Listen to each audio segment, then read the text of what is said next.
This is an example of good continuity. When Mr. Howell takes his first swing at the avocado pit, and in the close-up here, when he's ready to swing again, you can see where the dirt has been dug up where he hit it the first time.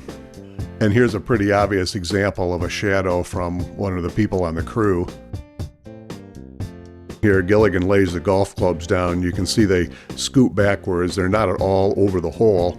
And then the next shot, you can see them hanging over the edge of the hole.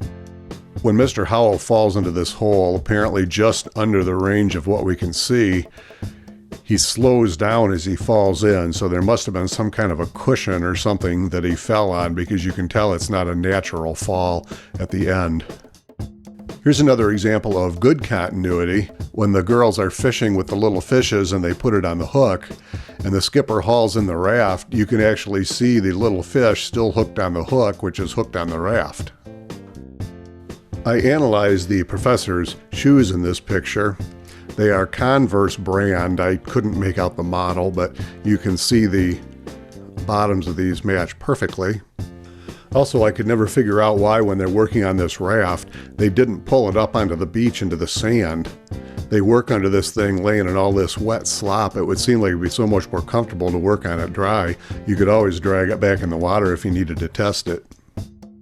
I believe this is the only time I've seen the professor wearing these pants, which, even though in black and white, they have kind of the look of being denim blue jeans. And I can even compare it in this same episode to later on where he's wearing his normal white pants.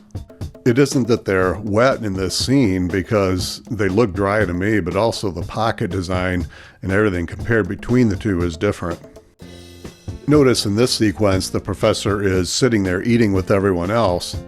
And then starting with this shot of the Howells, he's gone. And in fact, this shot of the Howells is the camera would be taking the shot right through where the professor was sitting. And then after they drag Gilligan to the hut, the professor is back again here. So apparently he had to go to the bathroom. Here is another that I credit to David Calderola. When the skipper falls in the mine and picks up what he thinks is a diamond, the thing is very clearly a glass doorknob. The diamonds wouldn't look like this in their raw state, and certainly would never be cut to look like this. As Ginger is carrying her box to the raft, I spent a long time trying to analyze this, and it turns out that as Mott's brand, they're called fruit treats.